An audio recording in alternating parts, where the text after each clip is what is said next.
होते हैं जो थायराइड ग्लैंड के ऑपोजिट साइड पोस्टीरियर साइड पे होते हैं, और ये कहां से डिराइव होते हैं? ये थर्ड एंड फोर्थ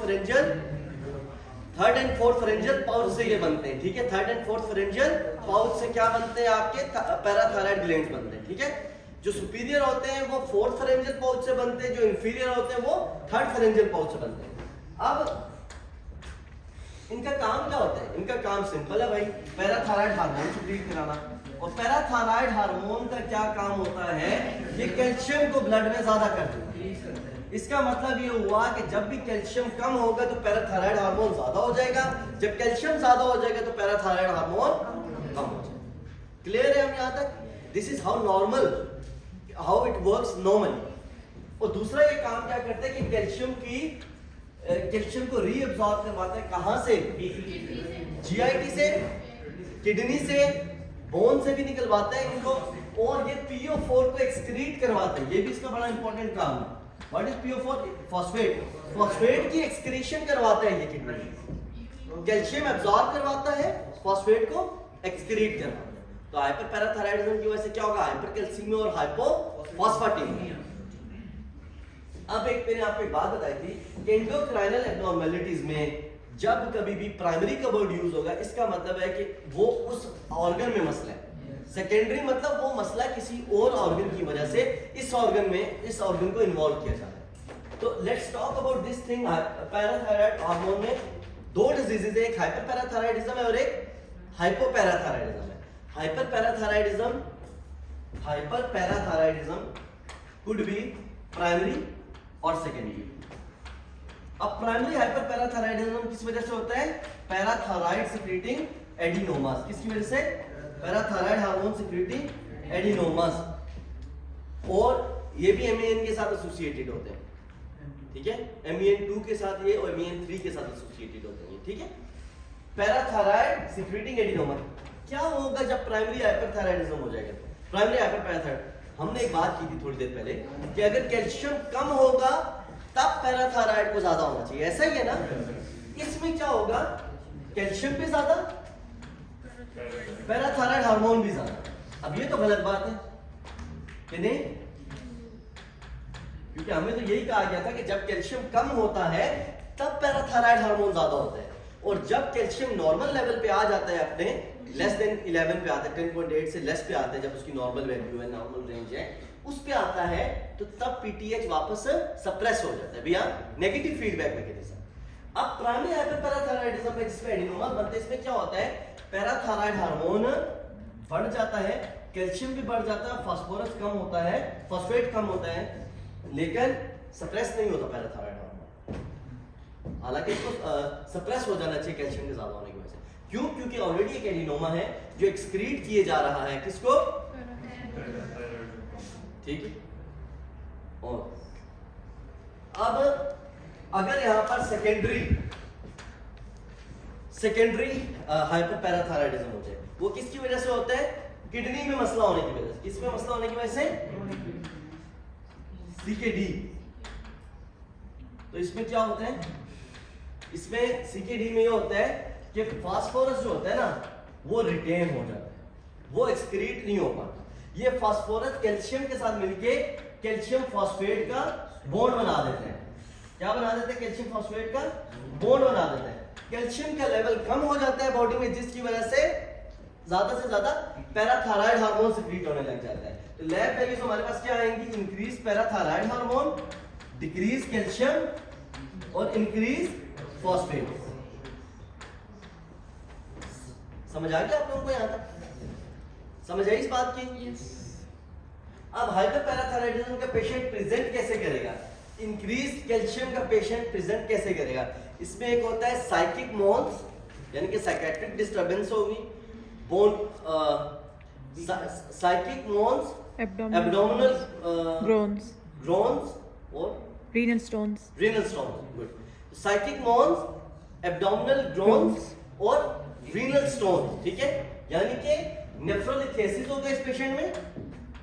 इस पेशेंट में क्या होगा? नेफ्रोलिथेसिस होगा, कैल्शियम ऑक्सलेट का स्टोन बनेगा ना हाइपरपैराथायराइडिज्म में। और क्या होगा? एब्डोमिनल ग्रोन्स, यानी कि एब्डोमिनल पेन होगा। किसकी वजह से? कॉन्स्टिपेशन की वजह से एक्सेसिव कैल्शियम क्या करवाती है, स्मूथ मसल की कॉन्ट्रैक्शन करवाती है। और साइकिक नॉन्स, इसमें न्यूरोसाइकियाट्रिक डिस्टरबेंसेस होने लग जाती हैं, ठीक है। और इसके अलावा क्या होगा, ट्विचेस होने लग जाती है, ठीक है, टिंगलिंग होने लग जाती है, ट्विचेस होने लग जाते हैं। और क्या होगा इसके अलावा, नर्व एक्साइटेबिलिटी होने लग जाती है इसमें, ठीक है, नर्व की हाइपर एक्साइटेबिलिटी होने लग जाती है। और क्या करवाते हैं कैल्शियम, कैल्शियम नेफ्रोकैल्सिनोसिस होने लग जाता है, किडनी के अंदर कैल्शियम डिपॉजिट होना शुरू हो जाता है, अमालाइन टाइप की स्ट्रक्चर बनाने लग जाते हैं, ठीक है। कैल्सिफिकेशन पढ़ी है ना आपने, प्राइमरी एंड सेकेंडरी कैल्सिफिकेशन। क्या होती है कैल्सिफिकेशन, कहीं पर भी जब कभी ट्रॉमा, एक होता है मुझे वर्ड भूला हुआ है इसका, कि कैल्सिफिकेशन एक तब होती है जब कभी ट्रॉमा हो या इंजरी हो, जैसे ब्रेस्ट ट्रॉमा में फैट नेक्रोसिस होती है तो वहां पर जाकर के कैल्शियम डिपॉजिट हो जाता है। एक्यूट पैंक्रेटाइटिस में जब कभी नेक्रोसिस होती है तो वहां पर भी जाके कैल्शियम डिपॉजिट होने लग जाता है। दूसरा होता है सेकेंडरी कैल्सिफिकेशन, क्या होती है कि जब कैल्शियम ज्यादा होता है ना बॉडी में, आई डोंट नो प्राइमरी कौन सा सेकेंडरी कौन सा, बट एक कैल्सिफिकेशन ये होती है कि जब कैल्शियम ज्यादा हो जाता है बॉडी में तो डिफरेंट टिश्यूज में जाकर के डिपॉजिट होना शुरू हो जाता है, ठीक है। उसमें से एक ये शक्ल है नेफ्रोकैल्सिनोसिस, क्लियर। तो पेशेंट कैसे प्रेजेंट कर रहा है आपका, कॉन्स्टिपेशन के साथ, कैल्शियम ऑक्सलेट के स्टोन के साथ और साइकिक मॉन्स के साथ, और इसके अलावा टिंगलिंग और नर्व एक्साइटेबिलिटी होती है, डिहाइड्रेशन भी हो जाती है, ठीक है। अच्छा, और क्या ट्रीटमेंट क्या होगी इसकी, ट्रीटमेंट क्या होगी इसकी, हाँ सिम्टोमेटिक ट्रीटमेंट होगी। क्या सिम्टोमेटिक ट्रीटमेंट होगी, एक तो आप कैल्शियम रिप्लेसमेंट दोगे, ठीक है, बिसफॉस्फोनेट्स, वो क्या करेंगे, वो तो बोन्स को हेल्प करेंगे ना। हाँ, इसमें पैंक्रेटाइटिस क्यों होगा, क्योंकि एक इडियोपैथिक कॉज पैंक्रेटाइटिस की है, इडियोपैथिक तो हाइपरकैल्सीमिया जो है वो पैंक्रेटाइटिस करवा देता है, जिसकी मुझे समझ ये आती है क्योंकि स्मूथ मसल की कॉन्ट्रैक्शन ज्यादा करवाता है, वो डक्ट्स की कॉन्ट्रैक्शन की वजह से ब्लॉकेज होगी, और जब कभी ब्लॉकेज होती है पेनक्रियाज में तो पैंक्रेटाइटिस हो सकता है। अदरवाइज इसके एग्जैक्ट मैकेनिज्म मुझे नहीं पता, और it was a good question कि हाइपरकैल्सीमिया की वजह से पेनक्रियाज में कैसे स्टोन आ गया, कोलीलिथियासिस पेनक्रियाज में आके तो नहीं करती, कोलीलिथियासिस तो नहीं होता है कैल्शियम में, नेफ्रोलिथियासिस होता है।